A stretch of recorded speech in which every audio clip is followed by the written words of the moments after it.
welcome back po sa ating tambayan. At siyempre, dito sa tambayan ng mga may hilig kumain. At siyempre, pag mahilig kang kumain, kailangan marunong kang magluto.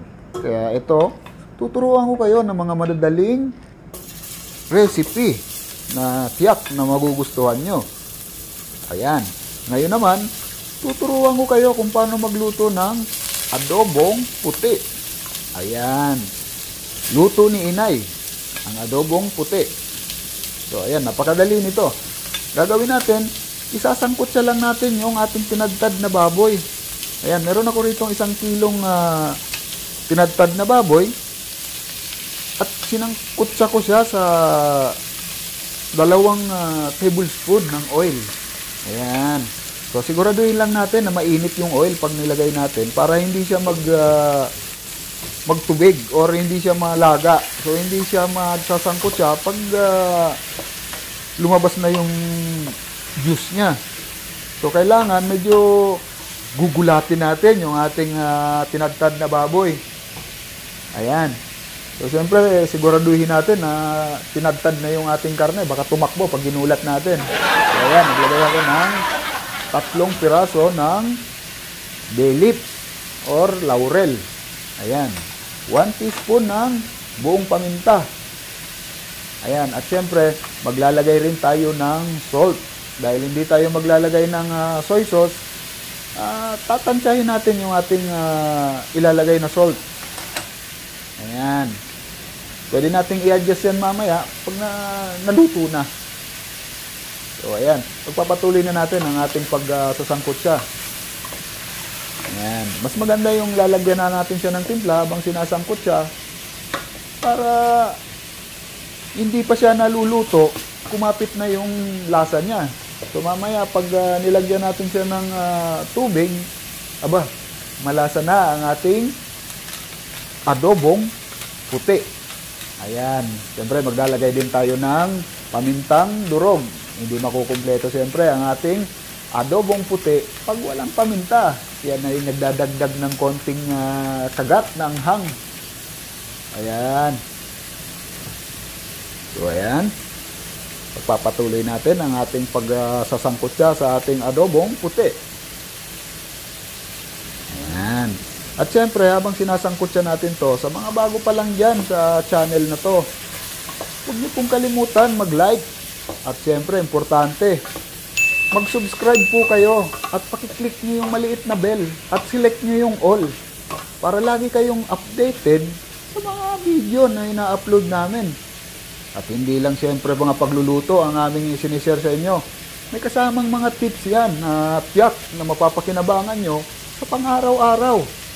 Kaya mga katambayan, huwag nyong palalampasin yung mga kakaibang recipe na ina-upload namin. Ayan, ngayon naman, maglalagay ako ng sliced onion. Ayan, 2 piraso yan. Mga around siguro 1 cup yung dami niya. At ito, nag-slice din ako ng garlic na 4 na piraso lang yan. Ayan.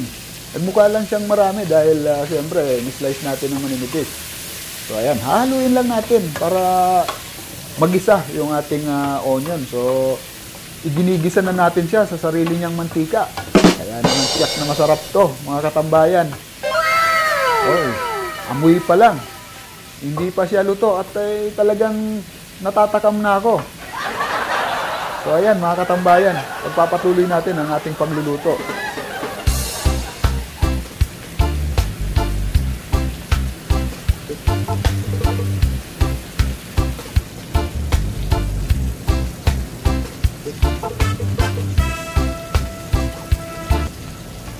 So, ayan naman mga katambayan.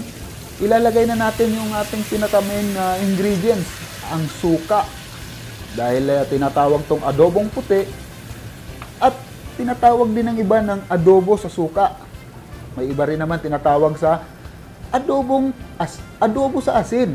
Ayan, pero sa akin naman, kahit anong itawag mo dyan, ang importante ay masarap ang ating niluluto. Ayan. Siya nga pala. Huwag niyong hahaluin agad yung ating niluluto pag naglalagay kayo ng suka. Dahil naiiba ang lasa nito, nahihilaw ang suka. Hayaan natin kumulo muna. bago natin siya hahaluin. Kaya, siyempre, maraming nagtataka. Sinunod ko naman yung ingredients. Bakit iba yung lasa? Hindi siya masarap or masyado siyang maasim? Siyempre, hindi natin kasi alam yung mga ibang sikreto na hindi sinishare ng iba. Pero yan, ngayon may natutunan kayo sa aking isinyer sa araw na ito. Ayan, maglalagay naman tayo ng tubig. Ngayon, gagawin natin, tatakpan natin yan mamaya. At siyempre, pakukuluan natin yan sa mahinang apoy lang para hindi masunog or hindi siya matuyuan kaagad. Kailangan hindi lang yung niluluto natin, yung tinitimplahan natin, timplahin din natin, siyempre, yung apoy ng ating niluluto. So, ayan. After 10 minutes, heto na siya. Medyo nawala na yung tubig natin. Ayan. Pero, check natin yan. Depende yan sa karne na gagamitin natin. Kung malambot yung karne, medyo bata-bata pa, hindi tayo matatagalan lutuin yan.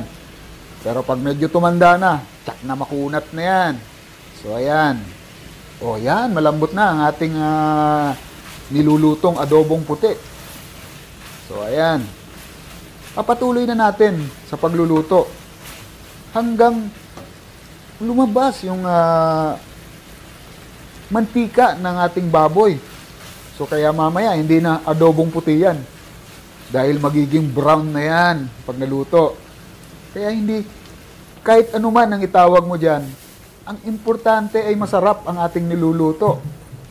Kaya mga tambayan, try nyo to sa bahay nyo. Tsak na magugustuhan ng mga anak nyo to, mga katambayan. Kaya siyempre, lagi kayong tumambay dito sa tambayan ng mga mahilig magluto, siyempre. At siyempre, pag mahilig ka magluto, mahilig ka rin kumain. Ayan. So, ayan. Tip ko lang sa inyo mga katambayan. Mas maganda kung medyo hiwain nyo ng malalaki yung ating baboy para pag naluto ay medyo malaki yung size ng ating adobong puti. Pero ika nga, depende na po yan sa gusto nyong hiwa. So, ayan. Malapit na maluto ang ating adobong puti or adobo sa suka, kung tawagin ng iba. Yung iba naman ay tinatawag na adobo sa asin. Tulad ng sinabi ko, kahit anong itawag natin dyan, ang importante, talagang masarap ang ating niluluto. So, ayan mga katambayan, ipagpapatuloy lang natin yan hanggang maluto na ang ating adobong puti.